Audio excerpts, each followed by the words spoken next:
Olá pessoal, de volta ao XMCast. Ricardo, tudo bem? Tudo em paz, Carlinhos? Ricardo, há um certo embate nas redes sociais e que se reflete na vida das pessoas, apesar de você ter a sua opinião firmada sobre redes sociais ao longo de mais de 100 programas. Mais ou menos, não tem aquela propaganda assim, me desculpe eu fazer já essa interrupção, fazer drogas, estou fora, é mais ou menos redes sociais, estou fora. É a questão da violência ou da sensação da violência. Há políticos, eu vou citar um deles, que é o Fábio Costa, que ele explora toda semana fatos relacionados à violência, seja um assalto, seja um assassinato, seja qualquer coisa. Ele expõe isso no canal do YouTube, no Instagram, na social, e disse, olhe como Maceió está. E isso impacta a população. Por um outro lado, o secretário de Segurança, o governo, mas eu vou especificar na pessoa do secretário de Segurança, Flávio Saraiva, ele vem com números, dizendo que a violência está caindo, que nunca a violência caiu tanto em Alagoas, e que esses fatos levantados pelo Fábio Costa são fatos isolados, enfim. E há esse embate, um embate retórico, discursivo, mas a verdade é que esse embate chega na vida das pessoas. As pessoas se sentem seguras ou inseguras por meio desse discurso. Você, mesmo não tendo redes sociais, você acompanha isso? Como é que você vê? Termina chegando, né, Carlinhos? Termina chegando. Eu sempre, quando tem alguma importância, inevitavelmente vai chegar. Até porque tem uma repercussão na mídia institucional, e nós fazemos parte dela, né? Aliás, vou abrir aqui, se você me permite, fazendo entre aspas, uma meia-culpa, né? Nós temos, da imprensa institucional, uma responsabilidade enorme por essa sensação de violência. Não é que ela não existe, ela existe e vai continuar existindo. Houve uma redução muito grande e, de fato, houve e está havendo no Brasil inteiro. E vou sempre repetir, não nos esqueçamos, o Brasil é responsável por 20% dos homicídios do planeta. Não é pouca coisa. Um país que tem, 3% da população mundial. Mas vamos lá, independentemente disso, tem esse papel da imprensa. Já falamos, um estupro que acontece na Tailândia, no interior, vai chegar e vai virar manchete num site local. 1, 2, 3, né? Em Satuba, um dia desse eu conversava com você, eu digo, era um caso em Satuba, um avô que tinha estuprado, e vira manchete principal. Aquilo, de fato, faz muito mal. Eu até brinco, entre aspas, com essa história. Se você parar todo dia para ler os sites, os jornais locais, detidamente, ler as manchetes e ler as matérias, você vai entrar em depressão. Porque qualquer alma minimamente sensível vai adoecer vendo aquilo. E, de fato, nós contribuímos muito com isso. Agora, tem um outro lado da história. Isso existe? Existe e vai continuar existindo. Há uma redução, historicamente há, nos últimos 15 anos, né? E, inevitavelmente, infelizmente, porque tem um investimento maciço do governo estadual, do governo federal, para o combate à violência. Combate e, de certa forma, a prevenção. A prevenção, aí a gente vai entrar em outra discussão, porque ela é muito maior do que a presença da polícia nas ruas, nos bairros. Isso é muito maior. Tem a ver com escola de qualidade, com boa alimentação, com bons professores, tem a ver com posto de saúde que funciona, ou seja, tem com todos os serviços do Estado, Estado com E maiúsculo, o que nem sempre acontece. Vou sempre citar o caso do Rio de Janeiro, das UPPs, né? Que o Beltrame, né? José Maria Beltrame é secretário de Segurança, quando entra nas comunidades, nós entramos, abrimos a porta, mas se os outros serviços não chegarem, de pouco terá adiantado. E, de fato, depois que passou aquela onda da UPP, e houve ali naquele momento uma redução maior da violência e uma sensação de segurança, que depois foi se diluindo, se desfazendo, até por conta da ausência dos outros serviços que não chegaram. E ele preveniu, porque era um homem sábio e, de fato, era um personagem admirável. Na questão específica aqui, toda semana vai ter um caso para essa matéria-prima de que se alimenta, né, o Fábio Costa, tem e sempre vai ter. E tem um outro lado, que é o comportamento do Estado. Vou fazer outra observação aqui na nossa seara. A história da comunicação. O que temos, em regra, não é Secretaria de Comunicação. é Secretaria de Propaganda. Isso não é um caso local, não é uma situação local dela, é no Brasil todo. Eu diria até que uma boa parte do mundo tem secretarias de propaganda. O que é apresentar sempre uma realização do Estado, não é uma troca de informações com a comunidade. Você apresenta, aqui, eu lembro que uma vez, ainda no governo Ronaldo Lessa, tinha um outdoor que era sobre redução da mortalidade infantil. E no final era uma seta assim, caindo, como dizer, isso aqui vai desaparecer, não vai morrer mais ninguém, né? E eu fiz uma crítica em relação a isso, e fui criticado também pelo governo, pelo Palácio, em função disso. Liguei para o Álvaro Machado, que era o secretário de Saúde, e o Álvaro era um sujeito muito sensato. Ele era o secretário.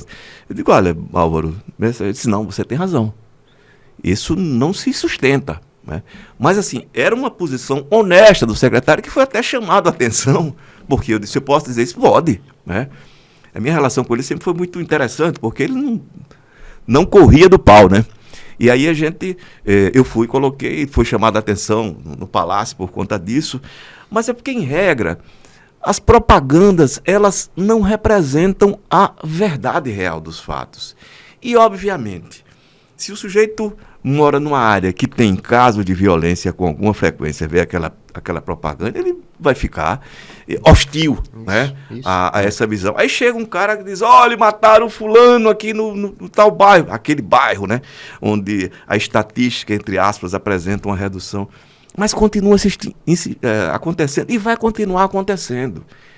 Eu acho que uma propaganda mais honesta, eu vou dizer dessa maneira, que reflita mais a realidade, diz, olha, nós estamos reduzindo, mas isso continua acontecendo, porque tem uma situação assim, de alguma forma, se é para explicar o que acontece, não é fazer daqueles números um gesto de magia, né?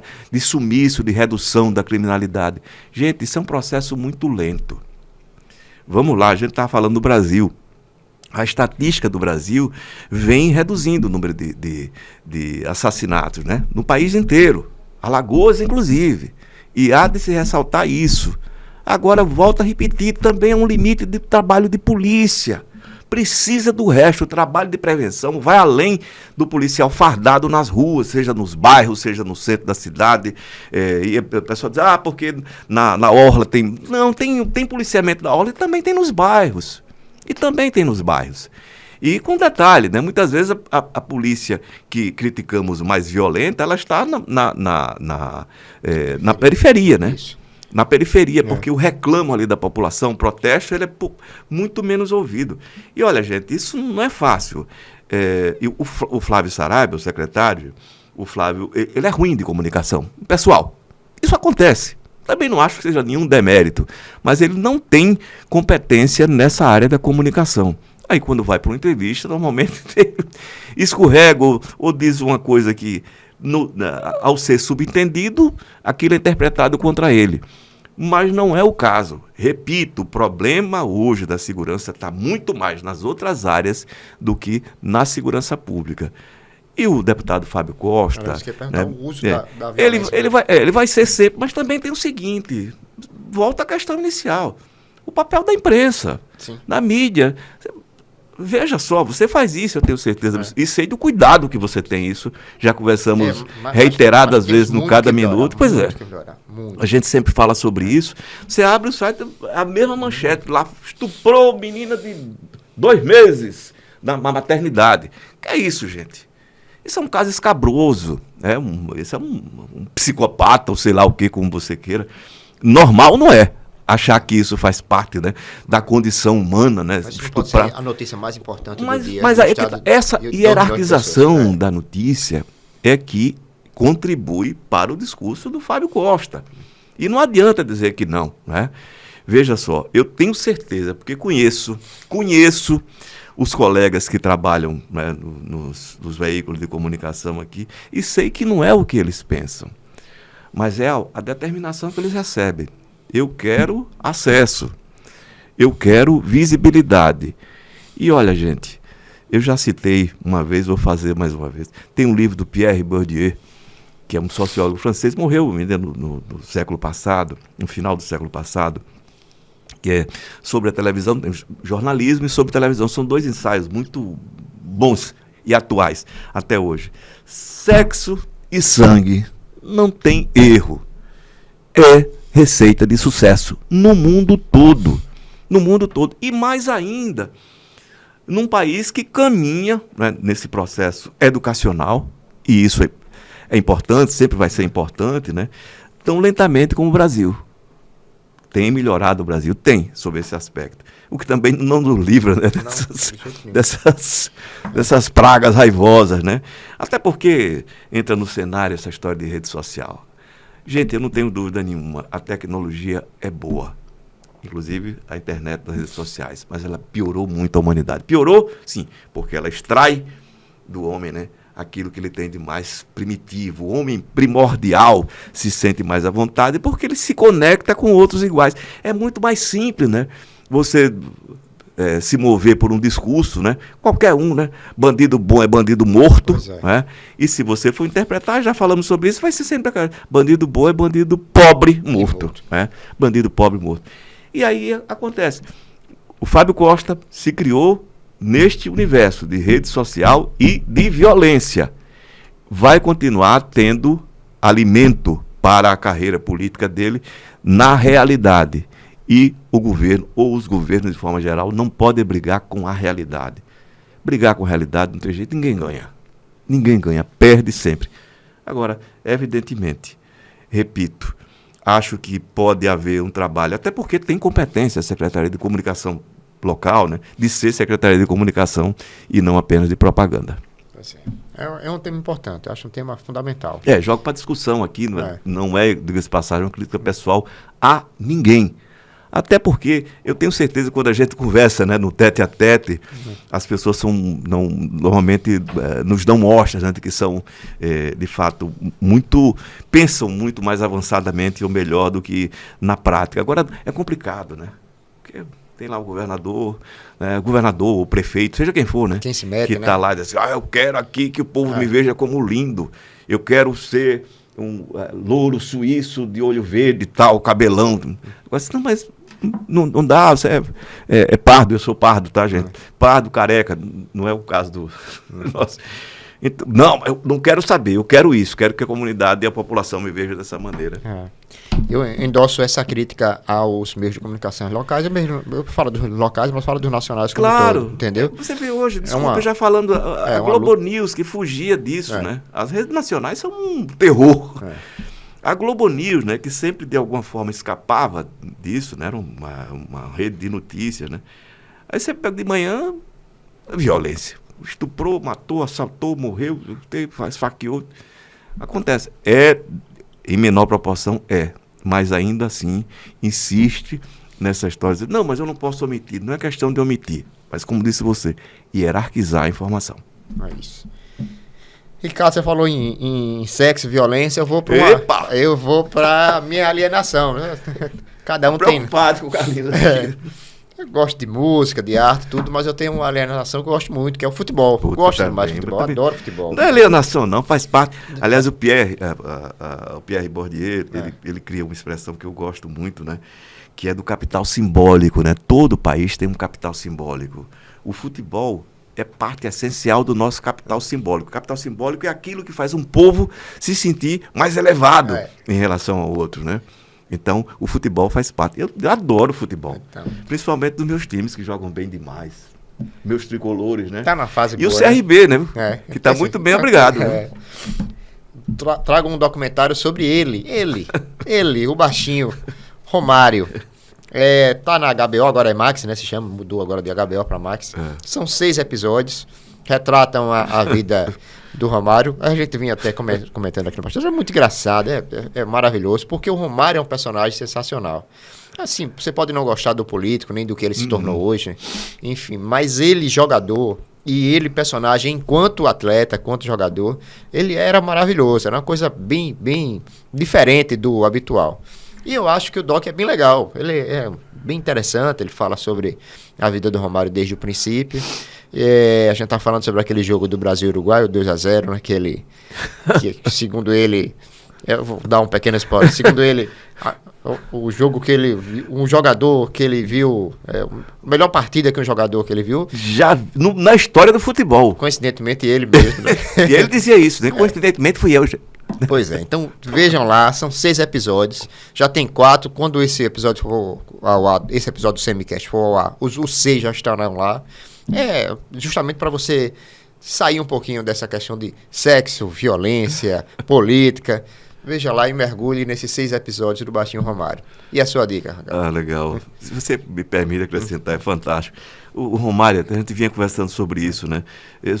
Ninguém gosta do sujeito pedante, né? Não. Marrento, mas aquilo é o Romário, então é tão natural nele que não agride, eu pelo menos não me sinto agredido ouvindo aquela, enfim, exorbitância dele com ele próprio, e era fantástico. Mas tem um detalhe que o Pelé,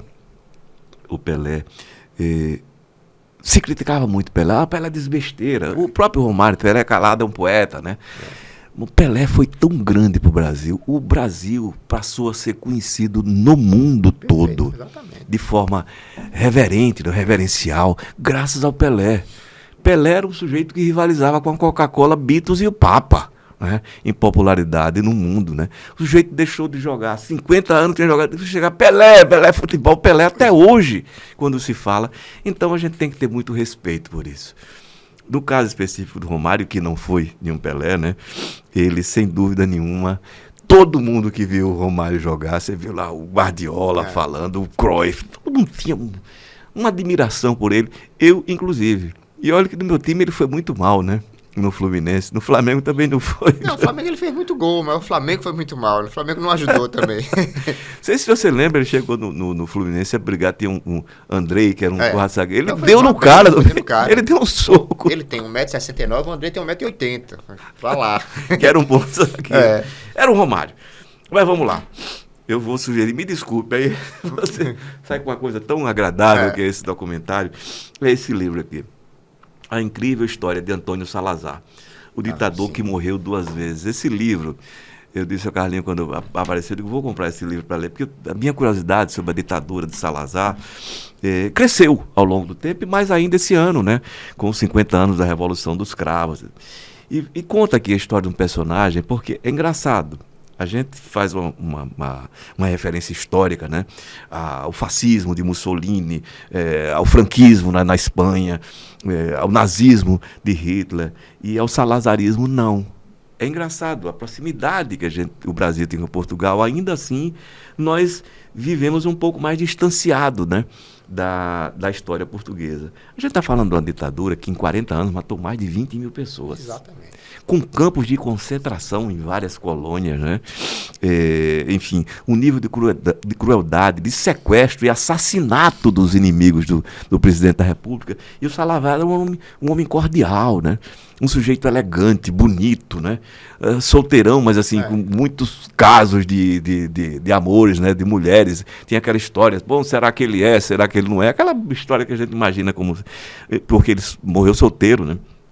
E 2 anos antes da morte dele, ele sofreu um AVC, foi retirado do governo, ficou meio isolado, criaram, é um spoilerzinho, tá? É um pedacinho. A história é bom para entender o que foi essa ditadura, inclusive. Ele passou 2 anos achando que era o primeiro-ministro, né? Era o presidente do Conselho, né, da República, primeiro-ministro, e chegaram ao ponto, entre aspas, para ele achar que estava no poder ainda, que era uma forma de se mantê-lo, né, atento, que ele chefiava a PIDE, a polícia política portuguesa, era terrível, né, cruel, violenta demais, e ele ainda tinha uma certa ascendência sobre a PIDE. E tinha um jornal que era uma primeira página que tinha ele, a foto dele, tinha notícias com ele. Salazar disse isso, não fazer aquilo. E ele achava que aquilo era verdade, né? Mas é por isso que é o ditador que morreu 2 vezes. É escrito por um jornalista italiano, Marco Ferrari. É um livro delicioso. Delicioso no sentido de que a gente passa a conhecer um pouco dessa história, que não deixa de ser divertida pelo ridículo, né? O sujeito achando que era o Bam Bam Bam e não era mais o Bam Bam Bam. Eu passei uma temporada em Portugal agora, né? E eu fui procurar informações sobre o Salazar. Você não tem tantas assim. Né? Agora eu fui num museu, que é o Museu Militar, que tem justamente isso que você falou. Cá tem cada setor, setor das colônias e o número de mortes. Aquilo me impactou bastante. Angola, Moçambique, Madagascar. Impressionante. E ele... Portugal tinha até colônia até na Índia, né? Exatamente. Moa, né? Impressionante. Incentivava as tribos a brigar com as outras e eram Isso acontece. Qualquer colonizador incentiva a briga entre os nativos, né? Massacres. Dividir para governar. Quem foi que disse isso? Maquiavel, né? É isso. Maquiavel sempre citado. Merece, viu? Ricardo, valeu. Grande abraço. Grande abraço, pessoal. Até a próxima semana. Até a próxima. Obrigado.